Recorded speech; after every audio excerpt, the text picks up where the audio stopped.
ظلم کا انجام۔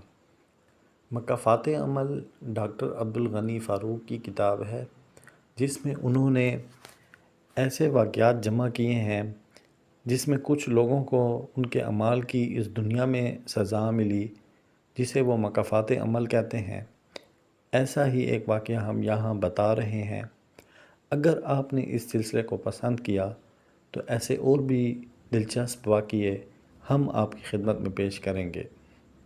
ڈاکٹر صاحب لکھتے ہیں، یہ واقعہ مجھے اکاڑا کے بزرگ استاد ماسٹر علی احمد صاحب، جو برج جیوے کے علاقے اکاڑا میں پیدا ہوئے لیکن نوجوانی میں سندھ چلے گئے، زندگی کا بیشتر حصہ نواب شاہ میں گزارا، وہیں گورنمنٹ اسکول میں ریاضی اور انگلش پڑھاتے رہے اور وہیں سے 1992 میں ریٹائر ہو کر آبائی علاقے میں واپس آ گئے۔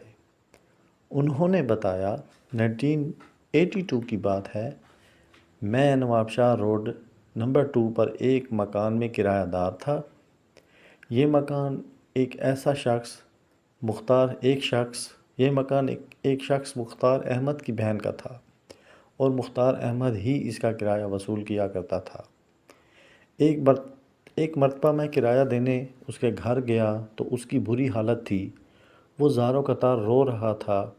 میں نے سبب پوچھا تو اس نے بتایا کہ اپنے گناہوں کی سزا بھگت رہا ہوں۔ 3 سال قبل بیوی وفات پا گئی تھی اور 1 سال قبل اکلوتا بیٹا قبر میں اتر گیا ہے اور میری اپنی زندگی جہنم بن کر رہ گئی ہے۔ میں نے تفصیل پوچھی تو اس نے ہچکیاں لیتے ہوئے بتایا، میں پولیس میں ملازم تھا، ترقی کر کے ہیڈ کانسٹیبل بن گیا۔ ایک بار ڈاکے اور قتل کے ایک ملزم کو جیل سے عدالت پہنچانا تھا۔ اس روز فیصلے کی تاریخ تھی۔ میرے ساتھ ایک کانسٹیبل کی ڈیوٹی لگی تھی۔ ہم دونوں نے ملزم کو جیل سے لیا اور چونکہ عدالت کا فاصلہ زیادہ نہ تھا اس لیے پیدل ہی چل پڑے۔ یہ راستہ ویران سا تھا، کچھ جگہوں پر اونچی جھاڑیاں تھیں لیکن جنگل کا منظر تھا، بالکل جنگل کا منظر تھا۔ وہاں اس ملزم نے بڑی لجاجت سے التجا کی، میرے پیٹ میں کچھ گڑبڑ ہو رہی ہے، میری ایک ہتھکڑی کھول دیں اور اجازت دیں کہ جھاڑیوں کی اوٹ میں پیشاب وغیرہ کر لوں۔ ہمیں ترس آ گیا، ہم نے اس کی ایک ہتھکڑی کھول دی اور وہ قریب ہی جھاڑیوں کے پیچھے بیٹھ گیا۔ ابھی اسے بیٹھے چند منٹ ہی ہوئے تھے کہ کھلے منہ کی ایک گاڑی فراٹے بھرتی ہوئی آئی۔ اس میں 7-8 تنومند بندے نکلے۔ انہوں نے ہماری رائفلوں پر قبضہ کیا، ہمارے ہاتھ اور پاؤں رسیوں سے باندھے، ہمیں جھاڑیوں میں پھینکا اور ملزم کو اٹھا کر یہ جا وہ جا۔ یہ سب پنجابی فلموں کے انداز میں اس قدر اچانک ہوا کہ ہمیں سنبھلنے کا موقع ہی نہ ملا۔ تاہم ان لوگوں نے مہربانی یہ کی کہ جاتے ہوئے ہماری رائفلیں ہمارے قریب پھینک گئے۔ تھوڑی دیر گزری، قدموں کی چاپ سے اندازہ ہوا کہ کوئی شخص ہماری طرف اس راستے پر چلا آ رہا ہے۔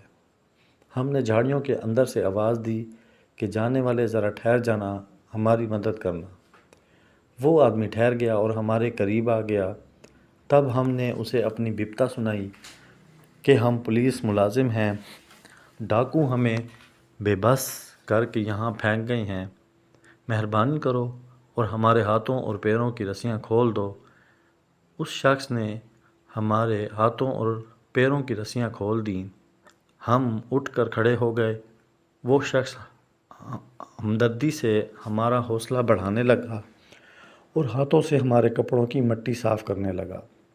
جب تک ہم زمین پر گرے پڑے تھے اس وقت تک جان کے لالے پڑے ہوئے تھے اور کوئی بات سوجھ نہ رہی تھی، لیکن اب نتائج و عواقب کے بارے میں سوچ کر میں چکرا کر رہ گیا۔ ہمارے ساتھ بہت ہی دردناک حادثہ ہوا ہے۔ اب کیا ہوگا اگر ہم اس طرح خالی ہاتھ عدالت جاتے ہیں اور وہاں بتاتے ہیں کہ ایک ڈاکو اور قاتل اغوا کر لیا گیا ہے تو کوئی ہماری بات نہیں مانے گا۔ سب یہی کہیں گے کہ انہوں نے بھاری رشوت لے کر ڈاکو کو فرار کیا ہے، لہٰذا ہمیں فوری برطرف کر دیا جائے گا اور ہمارے خلاف مقدمہ چلے گا اور کسی سخت سزا کے مستحق قرار دیے جائیں گے۔ پھر کیا کیا جائے؟ بچت کی کیا صورت ہو سکتی ہے؟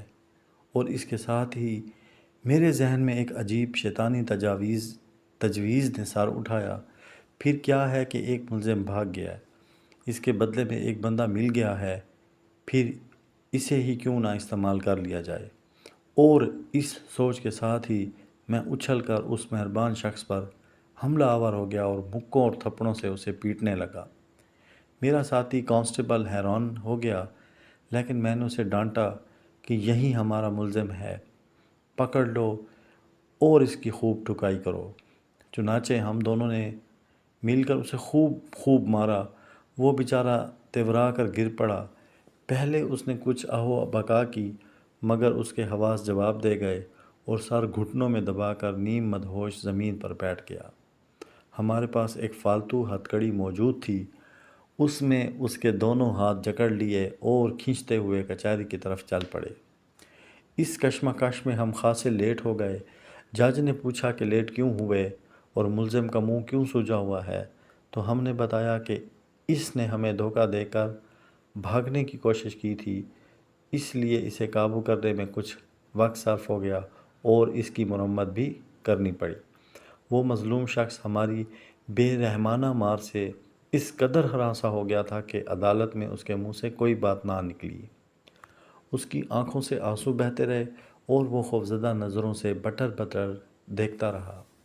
سچ ہے، قانون اندھا ہوتا ہے۔ جج نے اس روز مقدمے کا فیصلہ سنانا تھا، اس لیے اس نے کوئی تحقیق نہ کی اور تھوڑی دیر میں اس بیچارے کو موت کی سزا سنا دی۔ اس کے منہ سے دردناک چیخ نکلی اور ہم اسے کھینچتے ہوئے جیل چھوڑ آئے۔ ریٹائرڈ سب انسپکٹر مختار احمد آج اپنے دل کا بوجھ ہلکا کرنا چاہتا تھا۔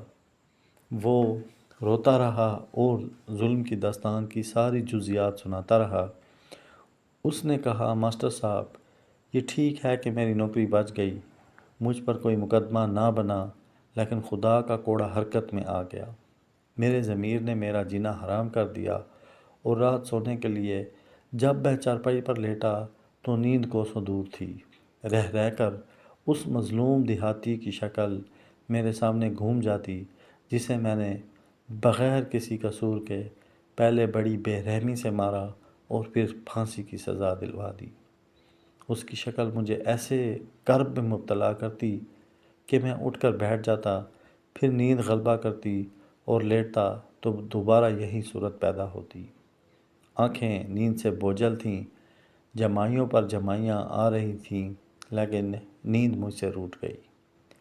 ساری رات اس کیفیت میں مبتلا رہا اور میں ایک لمحے کے لیے بھی سکون کی نیند نہ سو سکا۔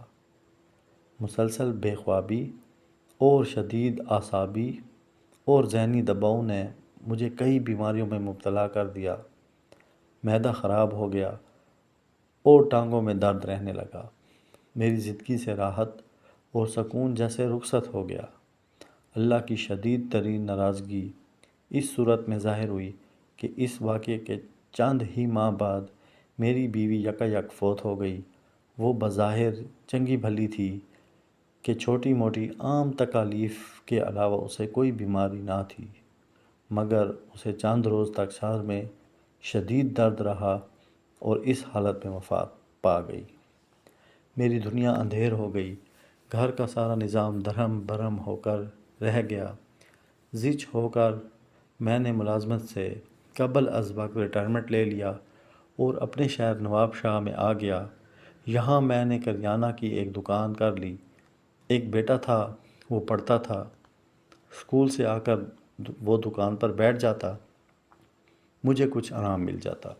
ساری ذہنی اور جسمانی تکالیفوں کے باوجود زندگی کسی نہ کسی طرح گزرتی چلی گئی، لیکن لگتا یہ ہے کہ میں نے بھیانک قسم کے جس جرم کا ارتکاب کیا، اللہ اس سلسلے میں مجھے آخری حد تک سزا دینا چاہتا ہے۔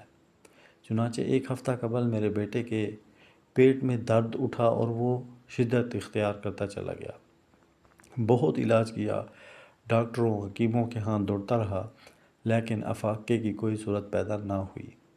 درد میں اضافہ ہوتا چلا گیا وہ 3 دن تک تڑپتا رہا اور آخر کار مجھے یک و تنہا چھوڑ کر انتقال کر گیا۔ وہی میرا واحد سہارا تھا اور اسی کو دیکھ دیکھ کر میں جیتا تھا۔ یہ عبرتناک کہانی سناتے ہوئے مختار احمد زاروں قطار روتا رہا۔ اس نے بتایا، میری زندگی جہنم سے بدتر ہو گئی ہے۔ معدہ کوئی چیز قبول نہیں کرتا، بھوک لگتی ہے، کچھ زہر مار کرتا ہوں تو ابکائیاں آنے لگتی ہیں، کھایا پیا حلق کو چڑھنے لگتا ہے اور پیٹ میں شدید مروڑ اٹھنے لگتے ہیں۔ پرسکون نیند ایک عرصے سے خواب و خیال ہو گئی ہے۔ کبھی آنکھ لگتی ہے تو وہ دیہاتی جسے میں نے پھانسی کے پھندے تک پہنچایا تھا آج دھمکتا ہے اور دونوں ہاتھوں سے میرا گلا دبانے کی کوشش کرتا ہے اور میں چیخ مار کر بیدار ہو جاتا ہوں اور تھر تھر کانپنے لگتا ہوں۔ موت کا خوف ہر وقت میرے سر پر سوار رہتا ہے۔ اس کے باوجود میں چاہتا ہوں کہ مر جاؤں تاکہ ہر وقت کی اذیت سے چھٹکارا پا جاؤں، لیکن بدقسمتی سے موت بھی نہیں آتی اور خودکشی کرنے کا مجھ میں حوصلہ نہیں ہے۔ ماسٹر علی احمد نے بتایا کہ مختار احمد کچھ عرصہ تو اس کرب میں زندہ رہا، پھر اس کی وفات ہو گئی۔